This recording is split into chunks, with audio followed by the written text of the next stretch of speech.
नमस्कार शेतकरी मित्रांनो, शेतकऱ्यांची शेतीशाळा प्राकृतिक आधुनिक कृषी शोध प्रशिक्षण चिकित्सालय रामपुरी बुद्रुकमध्ये आपले सहर्ष स्वागत आहे। शेतकरी मित्रांनो, आज आपण आहोत दत्तराव जाधव, करंजी, तालुका जिल्हा परभणी या ठिकाणी। तर इथं आपण आज आलेलो आहोत, आपल्याला पाहायचा आहे आपला मोसंबीचा प्लॉट। मोसंबीच्या प्लॉटची आपण आंतरमशागत आणि दुसरी गोष्ट त्याच्यात आपल्याला कटिंग हे काम केलेलं आहे। तर छाटणी घेतलेली आहे। आज आमोशा होऊन 2 दिवस पूर्ण झालेले आहेत। आमोशाच्या 2 दिवसाच्या अगोदरपासून आम्ही छाटणी घ्यायला सुरुवात केली होती। तर छाटणी व्यवस्थित झाली आणि आज पाहूया आपल्या प्लॉटची स्थिती काय आहे। कनेरीला मस्त फुलं आलेले आहेत। हे पहा, झाड आहे जबरदस्त नारळाचं, आणि हा आहे जाधवसाहेबाचा आकाडा। बेलाचे झाडं पण आहेत, जाधवसाहेबाची तुळस पण आहे। वाह, छान, एक नंबर। आणि ही विहीर आहे त्यांची।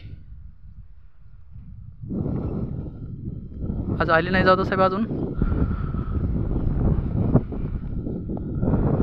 तर आपण पाहूया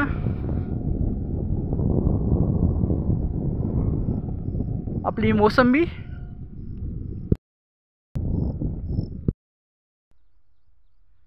हे पहा, बहारदार मोसंबीचा प्लॉट आहे जाधवसाहेबांचा, आणि यामध्ये आंतरपीक घेतलं आहे त्यांनी मूग पण एक नंबर आहे, जबरदस्त। वा, तर जाऊया आपण कटिंग जी चालू होती आपली त्या साईडला। ही पहा, त्या तिथून इथपर्यंत आपली छाटणी आलेली आहे आणि इकडं आपली छाटणी राहिलेली आहे। तर पाहूया आपण काय काय केलं आहे, कसं केलं आहे।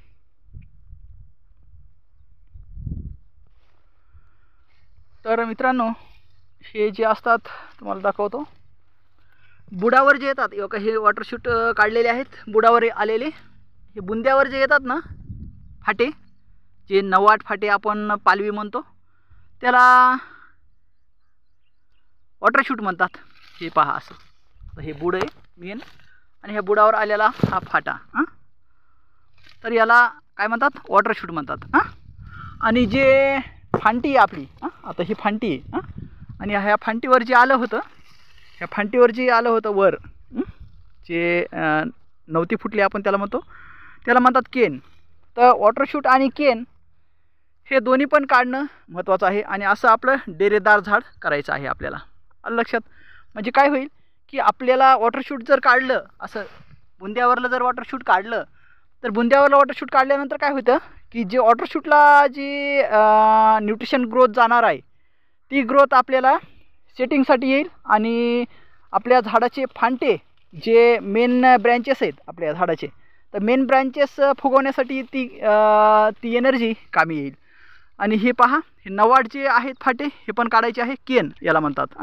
तर केन पण काढायचं आहे, वॉटरशूट काढायचे आहे आणि केन पण काढायचं आहे।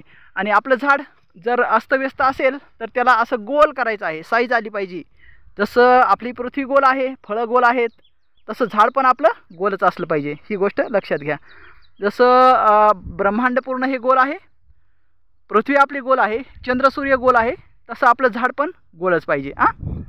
नॅचरल तुम्ही झाड एखादं पाहिलं का, दाखवतो तुम्हाला लगेच। योगा ते आपलं लिंबाचं आकाड्याचं नॅचरल झाड आहे। त्यांचा कुठलेच आपण कटिंग केलेले नाही, कुठलाच फाटा तोडलेला नाही। ते कसं आहे, गोल आहे। का गोल आहे? कारण ही पृथ्वी गोल आहे मित्रांनो, हे ब्रह्मांड गोल आहे। तर ब्रह्मांडाचा आकार, पृथ्वीचा आकारच आपलं झाड घेऊ इच्छितं, लक्षात। तर त्यासाठी आपल्याला असं अस्तव्यस्त जे झालेले झाड आहेत, इकडे पहा, या तासाची आपली कटिंग राहिलेली आहे, अस्तव्यस्त फाटे दिसतात, हे तुम्हाला दिसतात ना अस्तव्यस्त फाटे, तर हे अस्तव्यस्त फाटे काढून टाकायचे। आणि कसं आलं पाहिजे, हे असं झाड गोल झालं पाहिजे। इकडं पहा, हे कसे झाड दिसतात तुम्हाला, गोल झाड दिसतात ना। तर असं गोल टाईपमध्ये आपलं झाड आलं पाहिजे। तर असं गोल टाईपमध्ये झाड करण्यासाठी आपल्याला काय करावं लागेल की वॉटरशूट काढावं लागतील, केन काढावं लागतील, अस्तव्यस्त झालेले जे फाटे आहेत, हे पण काढावं लागतील। हे वरचे जे दिसेल ना तुम्हाला शेंड्याला, हे इकडे तिकडे गेलेले हे शेंड्याला, हे फाटे कट करायचे, आणि असा पूर्ण शेप गोल आकार ह्या झाडाला द्यायचा। म्हणजे काय होईल की आपलं झाड चारी बाजूनं समतोल आकारात राहील, चारी बाजूनं। म्हणजेच जे आपल्या दिशा असतात, पूर्व, पश्चिम, उत्तर, दक्षिण, ह्या 4 दिशा, आणि ईशान्य आग्नेय, वायव्य आणि नैऋत्य ह्या 4 दिशा. तर 8 दिशा, तर अष्टपैलू सारखं आपलं झाड झालं पाहिजे. अष्टदिशाची एनर्जी त्या झाडानं ऑब्झर्व करून घेतली पाहिजे. असं झाड आपल्याला गोल करायचं मित्रांनो. आलं लक्षात? असं झाड आपल्याला गोल करायचं आहे. म्हणजे अष्टपैलू जर झाड आपलं असेल तर त्याची एनर्जी जबरदस्त मिळेल त्या झाडाला. 8 दिशामधली एनर्जी त्या झाडाला जबरदस्त मिळेल. आणि वातावरणामध्ये जी एनर्जी असते ना ती अप्रतिम असते. त्याची ती एनर्जी जी असते ती जबरदस्त असते. ती एनर्जी असते ती ऊर्जावान असते. ती एनर्जी असते ती झाडाची ग्रोथ करणारी आणि झाडाला चांगली शेटिंग करणारी, झाडाला पाहिजे ते देणारी. हवेमध्ये सगळं आहे मित्रांनो. हवा म्हणजे प्राथमिक गरज जी आहे ना ती झाडाची आणि आपली हवा आहे. ही जर हवा आपण 1 मिनिट जर बंद केली तर आपलं रामनाम सत्य होईल, है ना. तर हवा ही प्राथमिक गरज आहे. ह्या हवेमध्ये सगळं आहे आणि सूर्यप्रकाशामध्ये पण सगळं आहे. जर समजा गोल आपलं झाड असेल तर गोल झाडामधल्या प्रत्येक शेंड्याला सूर्यप्रकाश आणि हवा मिळते. तर प्रत्येक शेंड्याला जर सूर्यप्रकाश आणि हवा जर मिळाली तर त्या झाडाचा सर्वांगीण विकास 1 नंबर होईल. त्या झाडाची सेटिंग चांगली होईल. त्या झाडाला कुठलेही फंगल इन्फेक्शन किंवा किडींचा प्रादुर्भाव जास्त होणार नाही. कारण कीड कुठं लपत असते? अस्तव्यस्त जागेमध्ये कीड लपत असते. ही गोष्ट लक्षात घ्या. तुम्ही तुमच्या प्लॉटवर जाऊन पहा म्हणजे तुम्हाला समजेल की कीड कुठं आली बाबा, व्हायरस कुठं आला, फंगल इन्फेक्शन कुठं आलं. की अस्तव्यस्त झाड जिथं आहे ना किंवा जे फाटा आहे अस्तव्यस्त त्या फाट्याला जास्त किडीचा प्रादुर्भाव असतो. हे तुम्ही आवर्जून पहा तुमच्या प्लॉटवर गेल्यावर. कारण मी सांगतो हे सायंटिफिकली सांगतो सगळं. असं उगच काहीतरी सांगत नाही. तर ह्या छोट्या छोट्या गोष्टी आहेत मित्रांनो. ह्या छोट्या छोट्या गोष्टी ऑब्झर्व करा, लक्षात घ्या आणि आपल्या प्लॉटमध्ये भरघोस आणि दर्जेदार उत्पादन मिळून जास्तीत जास्त आर्थिक मुनाफा आपल्या उत्पादनातून आपल्याला मिळाला पाहिजे यासाठी कार्य करा. तर सर्व शेतकऱ्यांना विनंती आहे की आमचा जे क्रॉप लाईन सर्व्हिस आहे ती क्रॉप लाईन सर्व्हिस शेतकऱ्यांच्या सर्वांगीण विकासासाठी काम करते आणि कमीत कमी खर्च आणि जास्तीत जास्त उत्पादन शेतकऱ्यांना कसं मिळावं यासाठी कार्य करते. तर शेतकरी मित्रांनो हा व्हिडिओ तुम्हाला कसा वाटला? तर ही एक गोष्ट तुम्हाला सांगायची राहिली. हे पाला कुठून आला मित्रांनो? हेच पाला जे आहे हे कुठून आला? जमिनीतून आला. परत ही पाला कुठे गेला पाहिजे? जमिनीत गेला पाहिजे. म्हणजे हे रिप्रोसेस इथं चालू पाहिजे. हे पान कुठून आलं? जमिनीतून आलं. परत हे पान कुठं गेलं पाहिजे? जमिनीत गेलं पाहिजे. म्हणजे ह्या पानामध्ये काय आहे? सगळं आहे. नत्र, स्फुरद, पालाश, कॅल्शियम, मॅग्नेशियम, सल्फर, जस्त, लोह, मंगल, बोरॉन, कॉपर, मॉलिब्डेनम आणि क्लोरीन सगळं ह्या पानामध्ये आहे. तर हे पान जर डिकॉम्पोजिशन होऊन जर समजा जमिनीमध्ये गेलं तर आपल्या पिकाच्या मुळाला काय मिळेल? ह्या पानामधले सगळे न्यूट्रिशन मिळतील. आलं लक्षात? तर ही जी सायकल आहे ही सायकल आपल्याला तोडायची नाही. आपल्या रानामध्ये आपल्याला जे दिक्कत यायला लागले किंवा जे डिसीज यायला लागले प्लॅन्टवर तर ते डिसीज कशामुळे यायला लागला की आपण हा पाला सगळा येचून रानाबाहेर काढायला लागलो. हा पाला सगळा येचून रानाबाहेर नाही काढायचा. ही गोष्ट लक्षात घ्या. हा पाला सगळा रानाबाहेर येचून नाही काढायचा. कारण आम्ही तण पण रानाबाहेर काढलेलं नाही मित्रांनो. हे पहा तुम्हाला दिसतंय ना काय? हे कुजलेलं तण आहे. गांजरगोटा आहे कुजलेला. कसा कुजला? कारण आम्ही इकडं गांजरगोटा उपटला आणि झाडाच्या बुडाला टाकला. मग तुम्ही म्हणता साहेब हे तर तणाचं बी पडायला ना तिथं. अरे बाबा तणाचं बी आपण जे बायोचे प्रोडक्ट वापरतो ना ह्या बायोच्या प्रोडक्टमुळं ह्या तणाच्या बियाचं डिकॉम्पोजिशन होतं आणि ह्या तणाच्या बियाचं डिकॉम्पोजिशन झाल्यानंतर ते परत आपल्याला तिथं खात म्हणून आपल्या झाडाला उपयोगी ठरतो. तर ही गोष्ट लक्षात घ्या. त्यासाठी हा जो पाला आहे हा पाला सगळा आता तासात लावायचा. लक्षात? हा पाला सगळा आता तासात लावायचा. होईन तिथं बुंद्याजवळ लावा म्हणजे बुंद्याच्या आजूबाजूला तुम्हाला तण पण उगवणार नाही.